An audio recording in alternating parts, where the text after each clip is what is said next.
Hi, and this is Yuling Wang, and this is my mentor. Clara Han. He's been here about 7 months at Jining School, Hexi campus in Nanjing. Actually, he has more than 30 years teaching experience in a lot of countries, right? Australia, Vietnam, Japan, and now China. Yes. During the clinical practice teaching, I'm going to teach a 3rd grade Chinese reading class about Aesop's fables. So first of all, let us talk about the standards. Yes. So I will follow the Teach Now clinical rubric. Okay. And for the first Chinese for the first lesson, I will follow the standard first. According to standard first, I hope I could create and implement the instruction that takes into account individual students' strengths and interests. Except that I will also design and implement cognitive, emotional, social, and physical needs for all the students. That's all about the standards. What I'm thinking. What are those standards? What other standards? Except this, because I teach Chinese, so I follow another which is called level Chinese standard. So now let me talk about my first lesson plan objectives. I designed the 3 aspects for it. The first, I will like students to understand the implied meaning of Aesop's fable from different angles. And the second is our strengthen the understanding of Aesop's fable and learn what a fable is. And the third one is our students to cooperate with each other and to finish the discussion, to try to develop their communicative ability. Let us discuss about the differentiation instruction. And for this part, I think because each student has their own knowledge background, and they have different level for Chinese literature, or so I should according to different level to design my instruction for each one.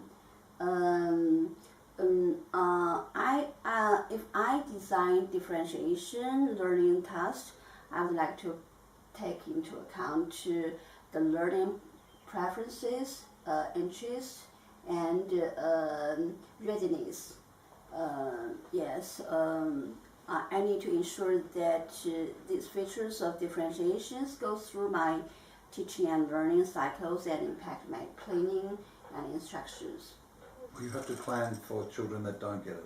First, I will show them the common meaning of the fable. Then I will ask them. I will ask the students. So except this, do you have some other implant meaning for the fable? And if sometimes some students can speak some. Say what it means. Can see what they can understand or what they're thinking. If they don't know, I will guide them to think from which part, so from which keywords or which angles we can design, we can we can explore another meaning of it. And also, I think it's a good idea to get the children to empathize. That means you say, how would you feel if you were in that situation and somebody helped you? Yes. And that can help them understand it more as well. Oh, yes. Yes. For the routines, usually we need to design and set up the routines procedures at first semester. Oh, okay. Yeah, this is necessary. Class expectations. Yes, but in Chinese, there big difference between Chinese class and American class. There's usually the teacher make classroom environment and they post the rules on wall. Yes. But in Chinese classroom, we have the exact or the big poster on the wall. Why is that? Usually, the home teacher will set up the rules Okay. and speak Okay. to all the students, Okay. and they sometimes they remind them to follow it. Okay. Well, Yes. maybe you have some rules of your own in your classroom where Yes. you want them to ask questions. You Yes. want them to put their hand up and ask questions, or you don't mind them. I don't know. How many children are in the class? 45. Okay, they must put their hand up. No yelling out. You look crazy. Yes, Yeah. yes. Oh, no. Okay. So I design my rooms like, for example, when I want to like students required Yes. stop everything what they are Yes. doing, and I will speak 1, 2, 3. And everybody claps. 1, 2, 3. Ah, yes. That's a good technique. Good technique. And Yeah. let them to speak Yeah. 3, 2, 1 back to me. Lovely. So they maybe more focus on That's good. That's on the good. things. So. Yeah, that's very necessary with such a large class. Oh yes, Yeah. a lot of so. So really, all you can do, what you can do is reinforce the rules set up by the homeroom teacher. Well, that's what you would do.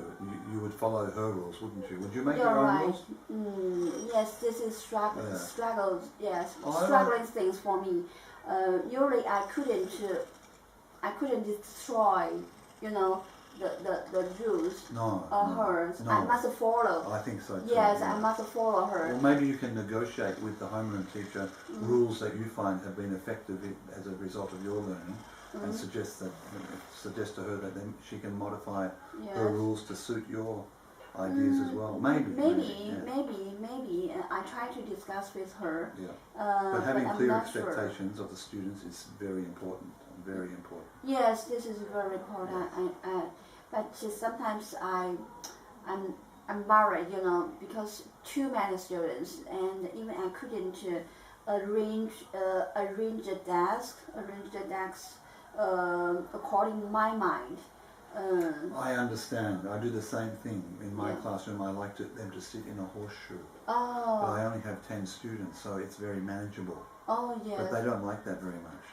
Oh, But I have to insist every class. yes, And- yes. But again, we have to work within the confines of the classroom, within the rules of the school, and within the rules of the homeroom teacher. And that makes us what we have to be more what's the word? Not spontaneous, but we have to respond to different Yes. situations and different influences. Yes, so different. So okay, that's all. What we talk about my first lesson plan, and my mentor is a professional teacher. So I'm honored to meet him, and I hope I could learn a lot from him.